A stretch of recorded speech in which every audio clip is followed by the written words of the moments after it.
플라이모어입니다. 오늘은 드론을 입문하려는 분들이 알아둬야 될 사항을 얘기를 해볼까 해요. 5가지 정도가 있는데 구성으로만 보면 거의 드론 하지 마세요예요. 드론 하지 마세요인데 일단 첫 번째가 생각보다 돈이 많이 듭니다. 돈이 많이 들어요.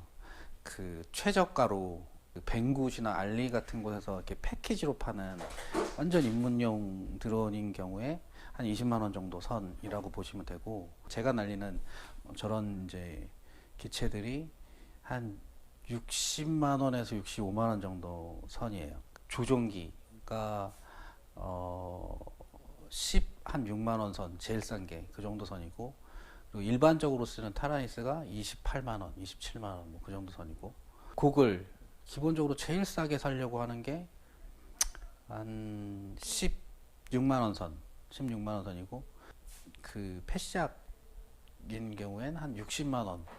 거기에 뭐 모듈이랑 안테나랑 붙이면 75만 원 정도 되더라고요. 대략 저렴하게 구입을 하면, 물론 여기에는 지금 배터리와 프로펠러는 끼지 않은 거죠. 이것들도 프로펠러 같은 경우에 싼 거는 한 대분당 2,500원, 2,000원에서 2,500원, 비싸면 3,500원 이렇고요. 배터리는 지금 한 개당 그냥 입문용으로 쓴다 하더라도 보통 3만 원짜리 쓰는 것 같아요. 3만 원. 비싸게 사면, 비싼 거 사면 뭐 3만 5천원에서 4만 원. 근데 이게 배터리 같은 경우에는 저희가 뭐 4개씩 사는 게 그러니까 4개만 쓰는 게 아니잖아요. 뭐 4개, 8개, 12개 막 이런 세트로 올라가는데, 그것만 해도 훌쩍 뭐 몇십만 원이 넘어가는 상태고, 거기에 충전기의 파워 서플라이 뭐 10만 원, 10만 원, 뭐 20만 원, 뭐 이렇게 쭉 올라가요. 그래서 대략 계산을 해보면 입문용으로 기본 셋으로 어떻게 장비를 맞춘다라고 하면 100만 원 정도가 들어요.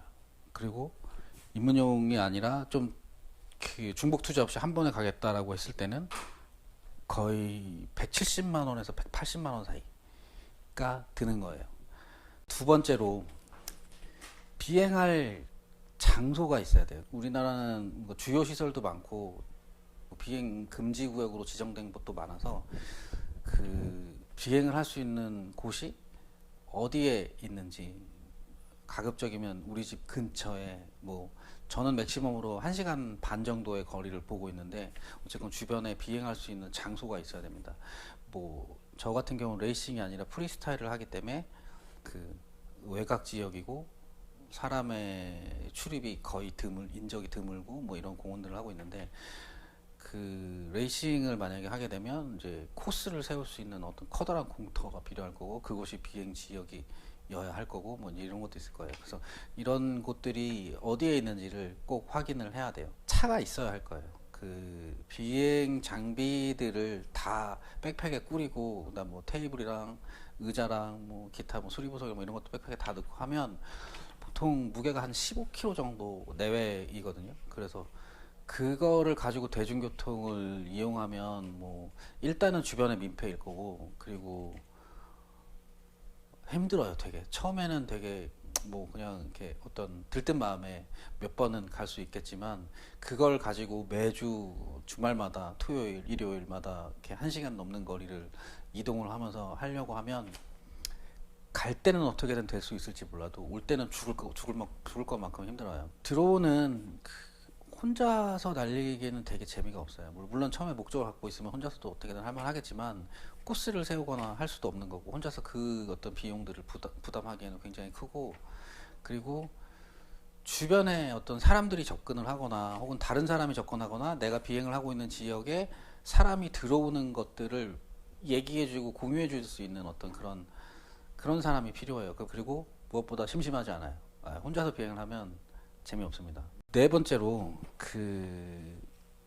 이 드론 장비들을 보관할 수 있는 공간이 필요해요. 그리고 작업을 할 수 있는, 수리를 하거나 정비를 하거나 만들거나 할 수 있는 어떤 그런 공간이 필요한 거죠.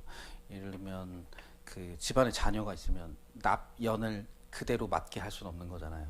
그리고 생각보다 장비들이 굉장히 많아요. 지금 뒤에 걸려 있는 것처럼 기체들도 점점 늘어날 거고, 그거에 따른 수리 부서, 뭐 그런 것들을 비치해 놓고 이렇게 작업을 해야 하거든요. 근데 이게 거의 한 번 시작하면 한 3, 4시간, 4, 5시간은 훌쩍 가는 일이라 그 작업들을 할 수 있을 만한 공간을 확보하는 게 되게 중요해요.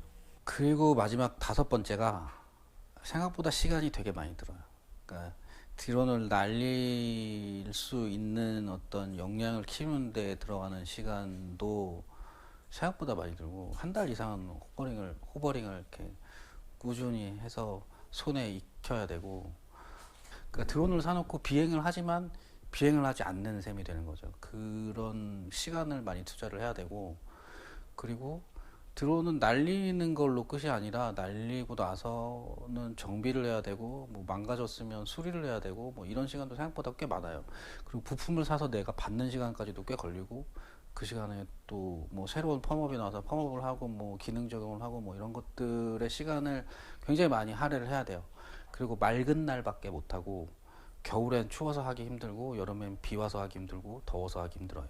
그래서 쭉 이런 얘기들을 나열을 해보면 결국 드론 하지 마가 되는데, 드론 하지 말라고 얘기한다고 생각하지 마시고 생각보다 생각해야 될 것들이나 고려해야 될 것들이 많다. 그러니 입문에 신중했으면 좋겠다. 뭐 이런 거예요.